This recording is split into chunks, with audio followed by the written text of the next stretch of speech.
Hey loggers, I want to thank you for your support so far. Together we can build a wonderful community and expand this creepy universe even further. Help me reach 500 subscribers. Something very big is coming. Now without further ado, when we reach 500, the next door opens.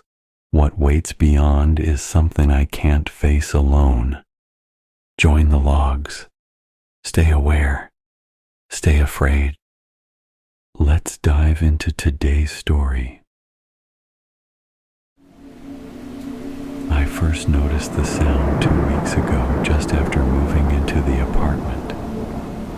At first I thought it was the pipes, that hollow knocking you get in old buildings when someone upstairs turns on the water. But this was different. It wasn't random. It was steady, deliberate, like knuckles tapping on wood. 3 knocks, a pause, then 2 more. The walls are thin here. I can hear my neighbors arguing, their TV, sometimes even their coughing at night. But this knocking didn't come from either side. It came from behind my bed, the wall that's supposed to separate me from the stairwell. There shouldn't be anything there. Just concrete, insulation, paint. I ignored it the first few nights. I put on headphones, played music, anything to drown it out. But it always came back, right around 2:47 in the morning. 3 knocks, a pause, 2 more. If I stayed awake long enough, I'd sometimes hear a faint scraping sound afterward, like something dragging against the other side of the wall. I asked the landlord about it.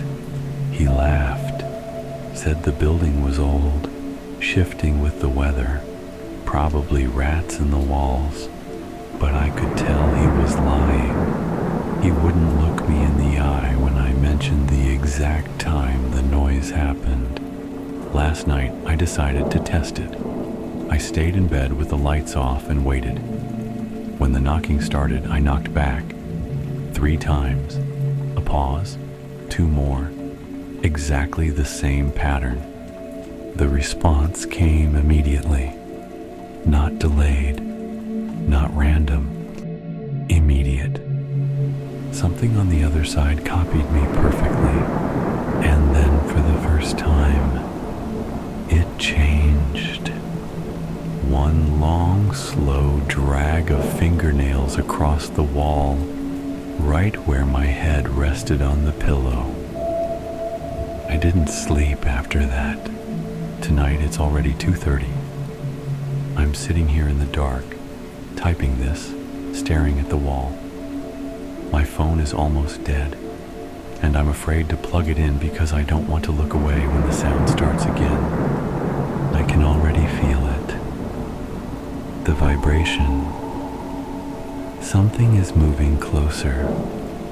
It wants me to knock first. At 2:47 on the dot, it started again. 3 knocks. A pause. 2 more. This time, I didn't knock back. I stayed perfectly still, holding my breath, watching the wall. My phone screen dimmed in my hand, and for a second, I saw my own reflection in the glass. Pale, wide-eyed, sweat beading on my forehead. The knocks came again, louder, harder. I pressed my palm flat against the wall. It was cold, far colder than the rest of the room, as if the wall itself were hollow and something inside was sucking the warmth out of it. And then I heard it, a whisper, not muffled like it should have been through plaster and insulation. It was right there, almost inside my ear. Let me in. I jumped back so hard the bed frame screeched against the floor.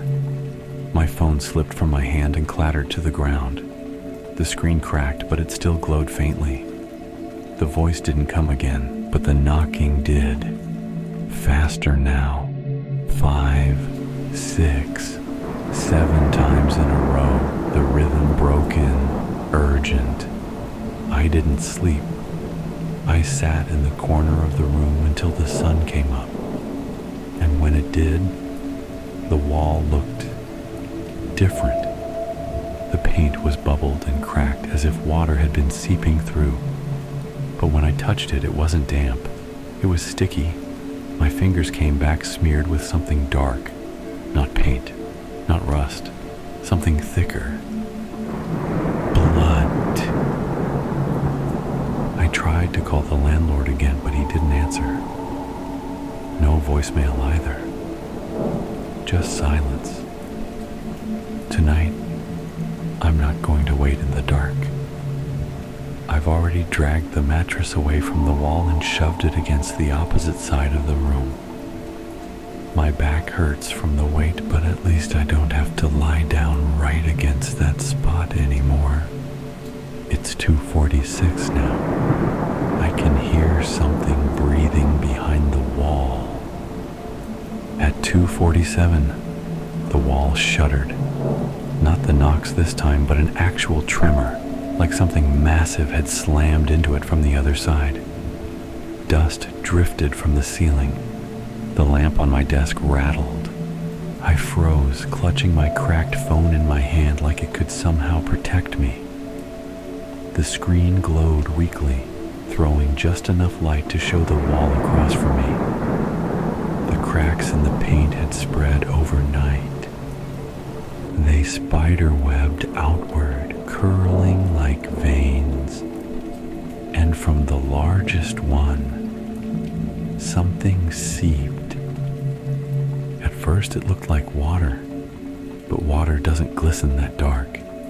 It rolled down the wall in fat, heavy drops that spattered onto the floorboards and spread into sticky puddles. The smell hit me seconds later. Metallic, sharp, unmistakable. Blood. The breathing grew louder, heavier. It wasn't just behind the wall anymore. It was inside the room, as though the plaster itself had lungs. Every inhale drew the air thin, like the room was suffocating me. Every exhale rattled through my bones.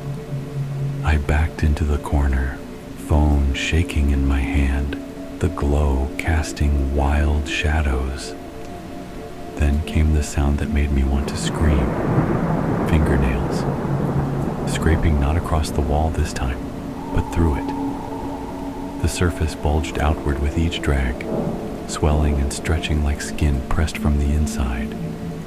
Plaster cracked, dust fell, and a pale shape pushed against the wall. A hand. Long fingers. Too long. Nails black and broken. It pressed through. The wall split open around it with a wet tearing noise, leaving the hand dangling in open air.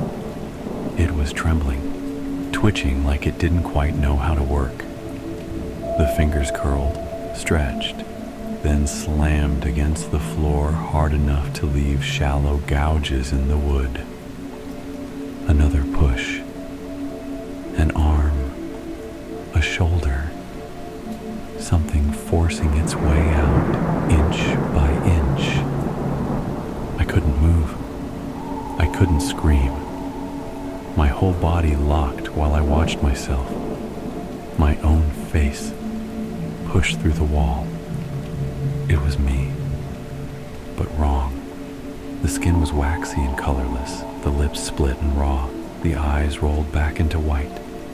My mouth, its mouth, hung open too wide, jaw trembling like it wanted to form words but couldn't.